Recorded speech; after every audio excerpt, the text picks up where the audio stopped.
하나님 말씀 누가복음 3장 7절에서 20절입니다. 누가복음 3장 7절에서 20절 말씀입니다.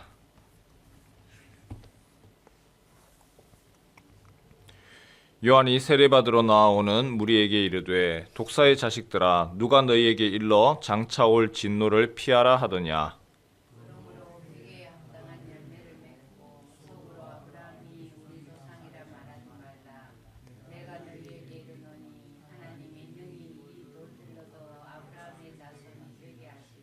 이미 도끼가 나무 뿌리에 놓였으니 좋은 열매 맺지 아니하는 나무마다 찍혀 불에 던져지리라. 대답하여 이르되 옷 두 벌 있는 자는 옷 없는 자에게 나눠줄 것이요 먹을 것이 있는 자도 그렇게 할 것이니라 하고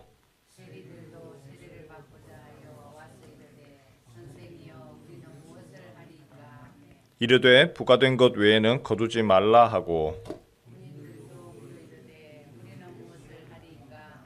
이르되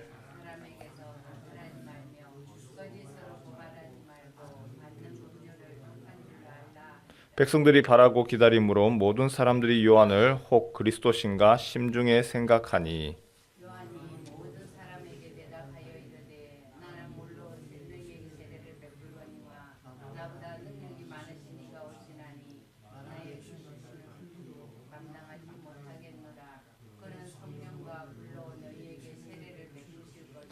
손에 키를 들고 자기의 타작마당을 정하게 하사 알곡은 모아 곡간에 들이고 쭉정이는 꺼지지 않는 불에 태우시리라.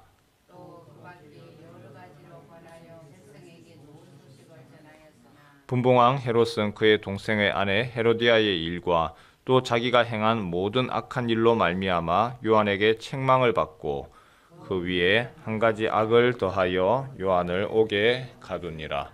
아멘. 오늘 본문 세례 요한에 대한 이야기죠. 세례 요한은 당시에 엄청난 선풍적인 인기를 끌었던 사람입니다. 센세이션을 일으켰습니다. 요즘으로 얘기하면 아이돌 혹은 라이징 스타 정도 될 겁니다. 빈들에 있을 때 하나님의 말씀이 임합니다. 그리고 그가 베푸는 죄사함의 세례를 받기 위해서 많은 사람들이 요단강으로 몰려왔습니다. 그의 메시지 거침이 없습니다. 세리를 향하여서는 부과된 것 외에는 거두지 말라. 군인들을 향하여서는 사람들을 협박하거나 억지로 빼앗지 말아라. 너희의 봉급으로 만족해라. 그리고 사람들을 향하여서 하나님의 진노를 피할 것만 생각하지 말고 회개에 합당한 열매를 맺어라. 강력하게 요구를 했습니다. 그의 메시지는 남들과 달랐습니다. 힘없고 그리고 힘이 있고 강한 사람에게는 아주 부드러운 얘기를 하고 그리고 힘없고 연약한 사람에게는 강한 척 하는 것이 아니고 당시의 최고의 권력자였던 분봉왕 헤롯에게도 그의 악행을 폭로했지요. 그리고 잘못을 지적하는 등 요한의 모습은 모든 사람들이 기다리고 그리고 또 그림을 그렸던 참 선지자의 모습이었습니다. 자연스럽게 사람들이 그를 칭송합니다. 따르기 시작을 합니다. 그리고 조심스럽게 물었습니다. 우리가 기다리던 메시아가 그리스도가 당신입니까? 우리가 기다리던 메시아 당신이 맞습니까? 요한이 여기에 대해서 단호하게 말하죠. 아니다.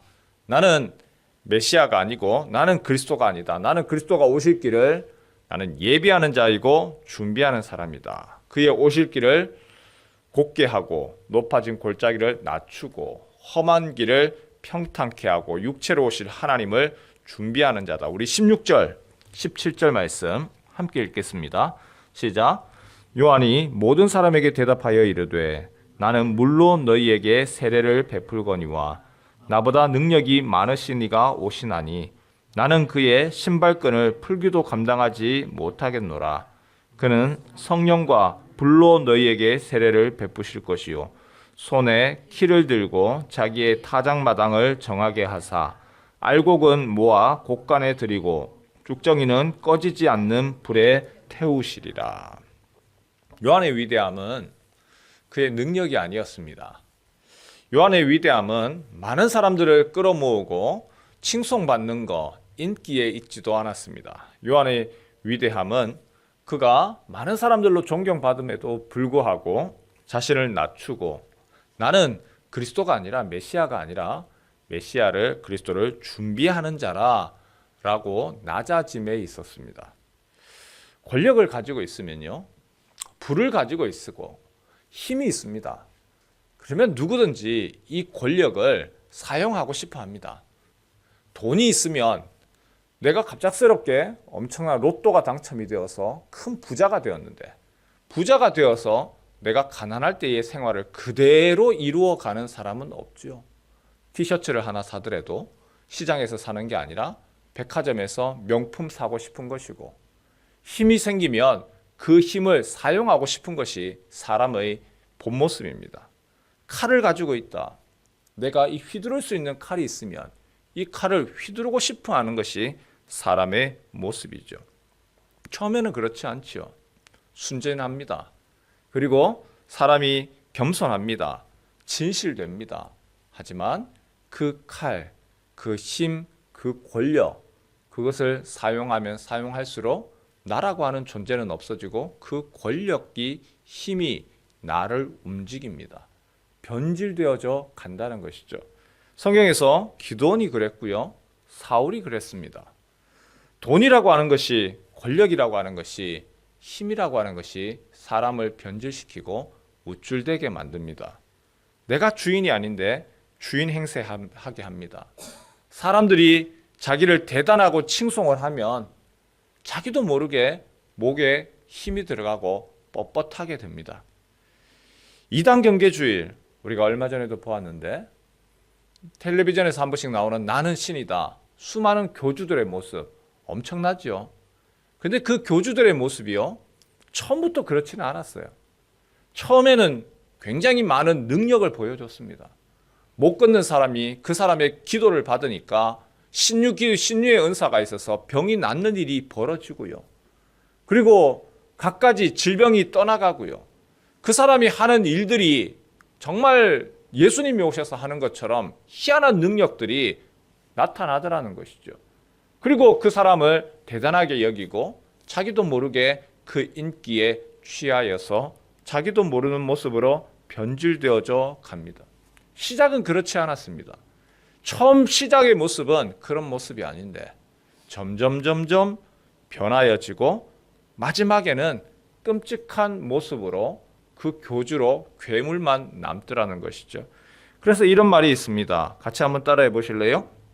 가장 선한 것이 타락하면 가장 추한 것이 된다.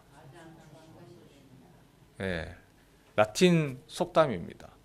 가장 선한 것이 고상하고 가장 귀한 건데 그게 타락하면 가장 추한 것이 된다.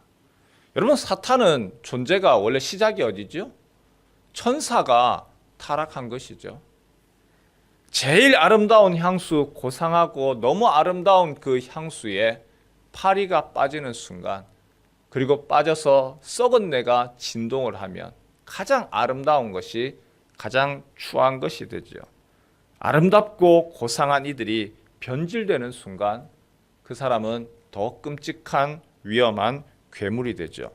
하나님이 찾으시는 사람이 어떤 사람일까요? 하나님 앞에서 주님 나한테 능력 주시면 내가 하나님의 그 능력으로 내가 모든 것을 내가 하겠습니다. 주님 주시는 능력으로 내가 이런 일을 행하고 저런 일을 하겠습니다.